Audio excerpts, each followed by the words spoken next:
All yours, guys. I think your time starts now. Yes, take it ahead. नमस्कार। जीत की खातिर जुनून चाहिए, जिसमें हो उबाल ऐसा खून चाहिए। ये आसमां भी आएगा जमीन पर, ये आसमां भी आएगा जमीन पर, बस इरादा में जीत की खून चाहिए। राष्ट्र पार्टी सर्कल की तरफ से smart media group party circle competition में आप सभी का हार्दिक स्वागत करते हैं। आइए हम आपको अपनी कंपनी से परिचित कराते हैं। हमारी कंपनी का नाम मिंडा कॉर्पोरेशन लिमिटेड है, जो plot number 45 toll city greater Noida में स्थित है। हमारी कंपनी का प्रोडक्ट वायरिंग हार्नेस जो कि गाड़ियों में पावर सप्लाई के काम आता है। हमारी कंपनी के customer Honda motor, hero motor Corp, Yamaha, TVS, escort, Ashok Leyland, Piaggio इत्यादि हैं। हमारी कंपनी IATF 16949 2016 से सर्टिफाइड है। हमारी कंपनी में हमारे हाथ लोग हमारी यूनिक फैसिलिटी है। सर देख रहे हैं इस स्लाइड में देख रहे हैं कि हम इस सभी प्रोडक्ट का प्रयोग हम एक बार यहाँ तैयार करते हैं। आइए मैं आपको अपनी सर्कल से परिचित कराता हूं। हमारे सर्कल का नाम दक्ष क्वालिटी सर्कल है। इस प्रोजेक्ट को हमने 1 जनवरी 2022 को स्टार्ट किया और 30 मार्च 2022 को कंप्लीट किया, जिसमें हमारा मीटिंग टाइम प्रत्येक शुक्रवार 11 बजे से 12 बजे तक रहा। प्रोजेक्ट को कंप्लीट करने के लिए हमें टोटल 14 मीटिंग अटेंड की, जिसमें अटेंडेंस हमारी 100% रही। ये हमारा 7वां प्रोजेक्ट है। हमारा मीटिंग पहले स्ट्रेंग रूम और LPC रहा। अब मैं आपको अपनी टीम से परिचित कराता हूँ। टीम लीडर नेपाल सिंह, पूजा गुप्ता, मेंबरशिप हमारी, मेंबर सुनील सिंह, हमारे फैसिलिटी में वरदान सिंह और कोऑर्डिनेटर में केज ठाकुर हैं। यह हमारी क्वालिटी सर्कल के कुछ अचीवमेंट है, जैसा कि आप स्लाइड में देख रहे हैं। जैसा कि आप सभी जानते हैं, किसी भी प्रोजेक्ट को पूरा करने के लिए एक्टिविटी टाइम चार्ट की जरूरत पड़ती है। हमने भी अपने प्रोजेक्ट को पूरा करने के लिए एक एक्टिविटी टाइम चार्ट बनाया और अपने सर्कल के कार्यक्रमों का समय निर्धारित किया। इसके बाद हमारी टीम ने ब्रेनस्टॉर्मिंग की। ब्रेनस्टॉर्मिंग करने का हमारी टीम ने 26 लोगों को इकट्ठा करा। इन सभी लोगों को ABC को डिवाइड करना था कि एक कैटेगरी में 22 प्रॉब्लम, बी कैटेगरी में, सी कैटेगरी में, एक प्रॉब्लम भी।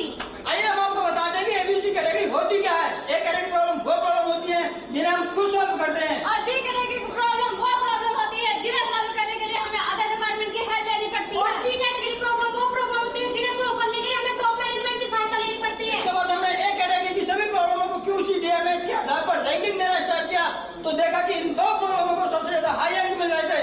इसी को हमने प्रोजेक्ट सेलेक्ट किया कि हम बैटरी केवल एरिया में होने वाले ब्रेकडाउन को कम करेंगे और प्रोडक्टिविटी को इम्प्रूव करेंगे। मिशन नेपाल क्या बता सकते हैं ब्रेकडाउन होता क्या है? यस, आइए हम आपको बता दें ब्रेकडाउन होता क्या है। मशीन का चलते चलते किसी पार्ट के टूट जाने या डैमेज हो जाने के कारण मशीन का रुक जाना ही ब्रेकडाउन कहलाता है, जिसके कारण लाइन स्टॉप होती है और मैन पावर लॉस होता है, ऑपरेटर का मोरल डाउन होता है। लॉस होती है। ये हमारी कंपनी का प्रोसेस फ्लो चार्ट है, जैसे कि आप चार्ट में देख रहे हैं। सबसे पहले वह कटिंग क्रिपिंग में आता है, फिर manual crimping, middle stripping, part fitting, joint crimping. Joint crimping में जो टेपिंग होता है, टेपिंग होने के बाद वायर असेंबली में भेज दिया जाता है। वायर असेंबली में आने के बाद सब असेंबली, फाइल असेंबली सबकी टेस्टिंग की जाती है। फाइल स्पेशल पैकिंग जाती है, पैकेज कुछ पार्ट निकालकर उनका PDI किया जाता है, पूरा वेरिफिकेशन के बाद पार्ट को भेज दिया जाता है। इसके बाद हमने एक कैटेगरी की टॉप 5 प्रॉब्लमों का पिछले 3 महीने का ब्रेकडाउन डाटा लिया, जो इस प्रकार है। इसी के आधार पर हमने पैरेलल चार्ट बनाया, जिसे जहां हमने पहली प्रॉब्लम लेंथ वेरिएशन प्रॉब्लम और स्ट्रिपिंग प्रॉब्लम हमारे 85% ब्रेकडाउन को कंट्रीब्यूट करती हैं। आइए हम आपको बता दें बैटरी केवल मशीन में स्टीपिंग प्रॉब्लम होती क्या है।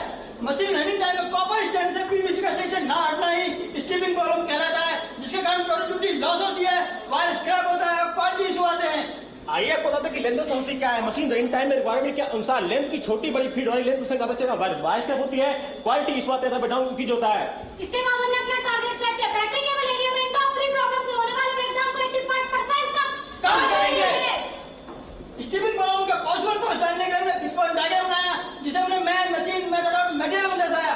जहां हमने देखा कि मैन में 1, मशीन में 2, मटेरियल में 1 और मेथड में हमें कोई पॉसिबल कॉज नहीं मिला। इसी प्रकार हमने लेंथ वेरिएशन प्रॉब्लम के पॉसिबल कॉज को जानने के लिए ट्रिपल डायग्राम बनाया, जिसे हमने मैन, मशीन, मेथड और मटेरियल में दर्शाया।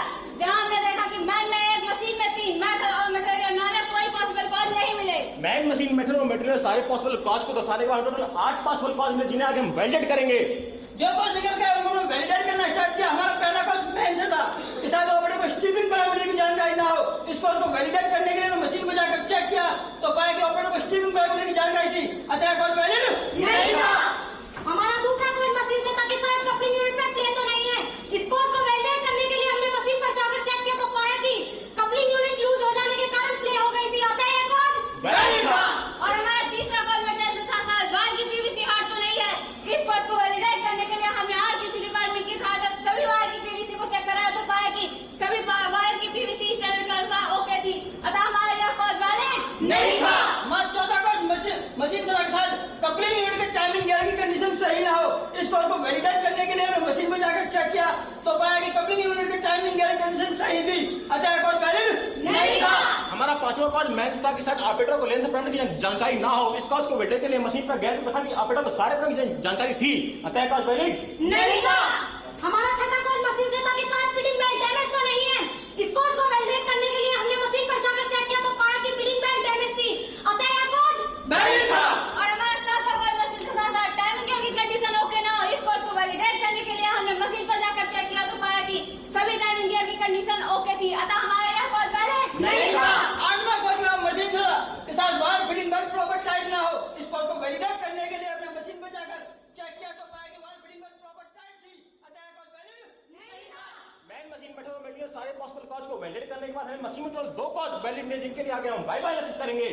स्टीपिंग प्रॉब्लम का रूट कॉज को जानने के लिए हमने बाय बाय एनालिसिस किया, जो इस प्रकार से मशीन में स्टीपिंग वाइब्रेशन आ रहा था क्या आ रहा था क्योंकि फीडिंग असेंबली पैरामीटर हमारे को फिट नहीं कर रही थी, जो फिर नहीं कर रही थी, क्योंकि फीडिंग असेंबली वायर को फिट करते समय मिस कर जा रही थी, जो मिस कर जा रही थी, क्योंकि कपलिंग यूनिट की और ग्राउंड स्कोर फिक्स थी, ऐसा क्यों था? क्योंकि कपलिंग यूनिट की डिजाइन सही नहीं थी। अच्छा यही हमारा रूट कॉज था। हाँ, यही हमारा रूट कॉज था।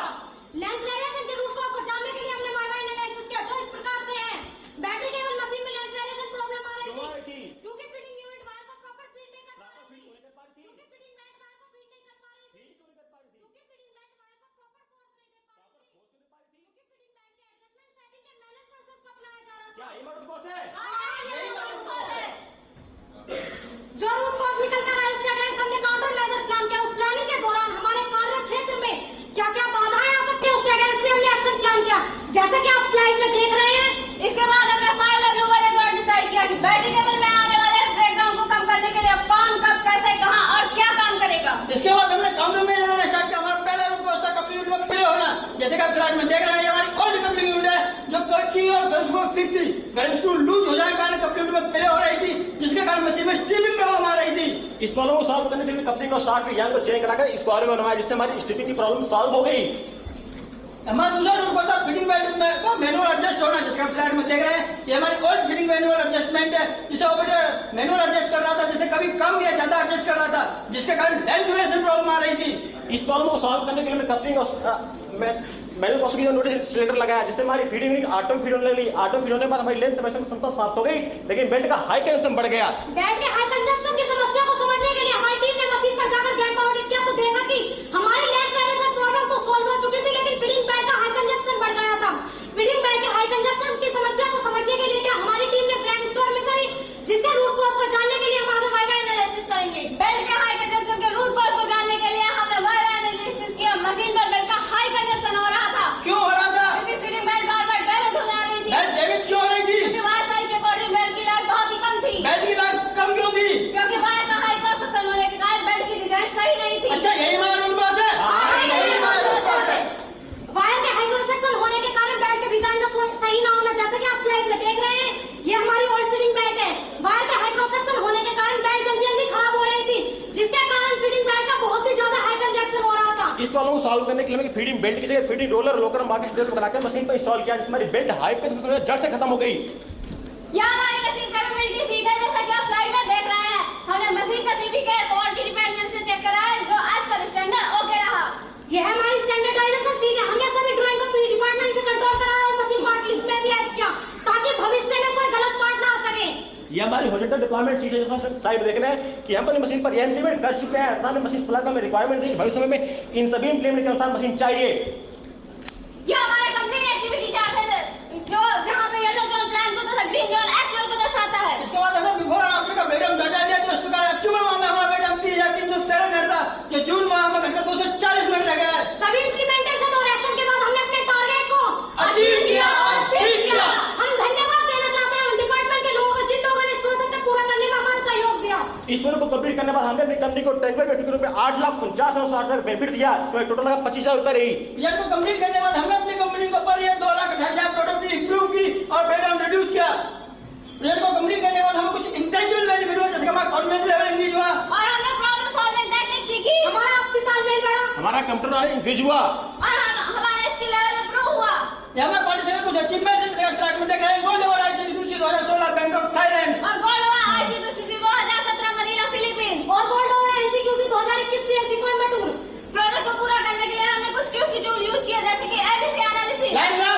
in my head. पहले तो chart, Flow diagram. Report diagram, It is a diagram. धन्यवाद। आपके सवालों का जवाब देने I think very Perfect precisely finished on time. Perfect timing. Right on time you guys finished off. Fabulous. I think over to jury members now for question and answer. हमने तय किया belt material try to change belt material, कोई और belt material use करने की कोशिश किया आपने? जी सर, बेल्ट मटेरियल यूज करने की लोकल मार्केट से भी मंगाया था बेटर बेल्ट मटेरियल हो, इसका स्टैंड मोर लाइफ, उसकी लाइफ ज़्यादा हो। सर। उसमें बेल्ट का लाइफ तो बड़ी थी थोड़ी सी, लेकिन उतनी भी नहीं बढ़ पाई थी, फिर भी कंजप्शन हो रहा था। क्यों हो रहा था? क्योंकि बेल्ट हमारा जो रिक्वायरमेंट थी वायर की, वो पहले पतली थी, फिर मोटी आई वायर कस्टमर के अनुसार, कस्टमर वाला। ट्राई किया, I know different option, fine, it's good, but have you tried any belt material? पोका योगा किया आपने इसके ऊपर? पोका योगा ट्राई किया? बेल्ट पे सर? पोका योगा हाँ सर, बेल्ट को वही घटा दिया हमने, रोल लगाया पोका योगा, यही है।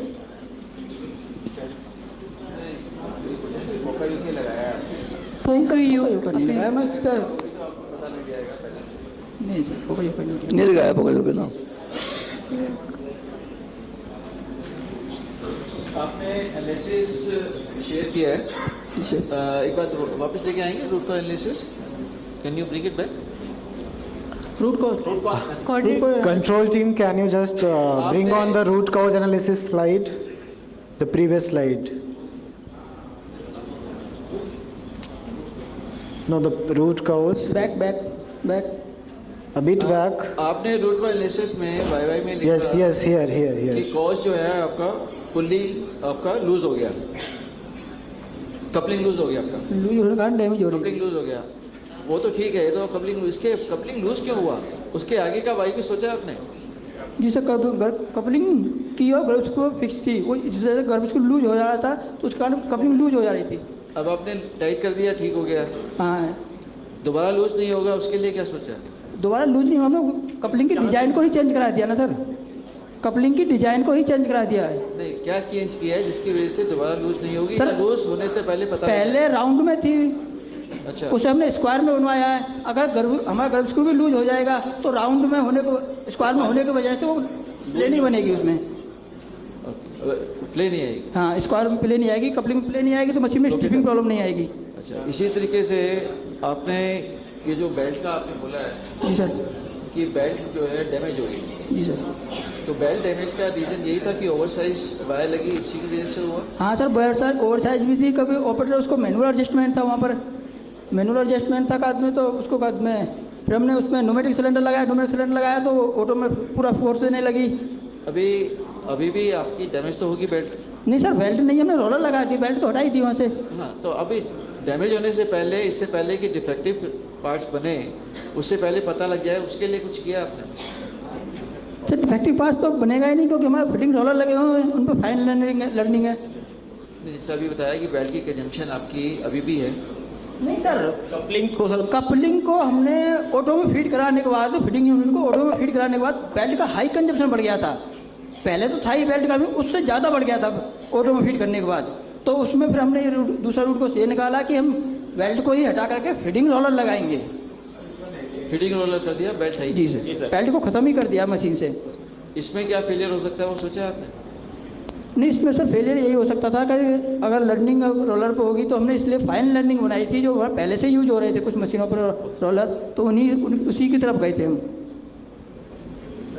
मेरा एक क्वेश्चन है, ये प्रॉब्लम पहली बार तो नहीं आई होगी ग्रुप में? जी सर। ये प्रॉब्लम और किसी प्लांट में या और कहीं पर आपके पास पहले आई होगी? सर, ये 5 साल? हमारी कंपनी वायरिंग हार्नेस में बैटरी केबल मशीन हमारी उस प्लांट में है ये, बट ये एक ही मशीन थी हमारे पास। सिमिलर प्रॉब्लम, ये जो वायर की आप दिखा रहे हो, ये पहले कहीं और आई होगी, किसी और प्लांट में आई होगी, आपके किसी और प्रोडक्ट में आई होगी, 5 साल पहले आई होगी, तो ये ऐसी प्रॉब्लम बार बार रिपीट क्यों होती है? सर, हम मेंटेनेंस डिपार्टमेंट से हूँ मैं सर, हम जाते थे, उसको करके आ जाते थे प्रॉब्लम को सॉल्व, लेकिन फिर हमने सोचा कि ये प्रॉब्लम बार बार चल रही है, इससे हम जूझ रहे हैं, हमारा ब्रेकडाउन बढ़ रहा है, प्रोडक्टिविटी लॉस हो रही है, तो हम क्यों ना इस प्रॉब्लम को बिल्कुल जड़ से ही ख़त्म कर दें। सर, प्रॉब्लम एलिमिनेट नहीं हो रही थी इसलिए। अच्छा, क्वेश्चन ये था कि आप कोशिश किया करो कि बाकी प्लांट्स में भी अगर ऐसा कोई फेलियर है, उनसे भी फीडबैक जी सर। लिया करो, तो हो सकता है कि आपको मेहनत ना करनी पड़े, उन्होंने ऑलरेडी सॉल्व कर रखी सॉल्व कर है, चुके हो। जी तो सर। उनसे भी फीडबैक लिया करो, क्योंकि आपके बहुत सारे इसी टाइप के प्रोडक्ट और भी ब्रांच बना रहे हैं। सर हमारे ग्रुप में ये हमारे ही पास मशीन है, और किसी के पास नहीं और सर? किसी के पास नहीं है सर ये।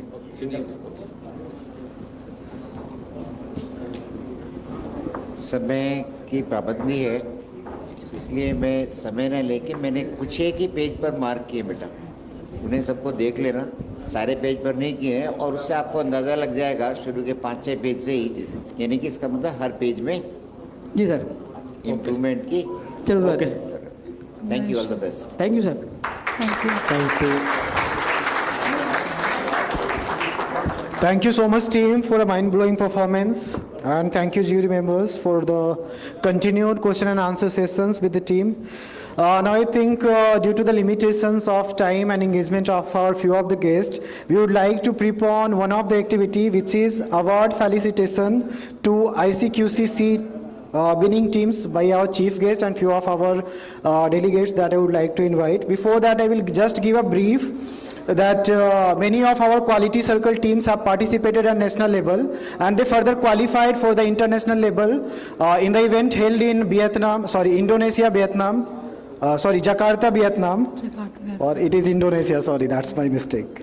And I think for all those teams who are the winners in the international quality circle level, we would like to felicitate an appreciation award from our chief guest.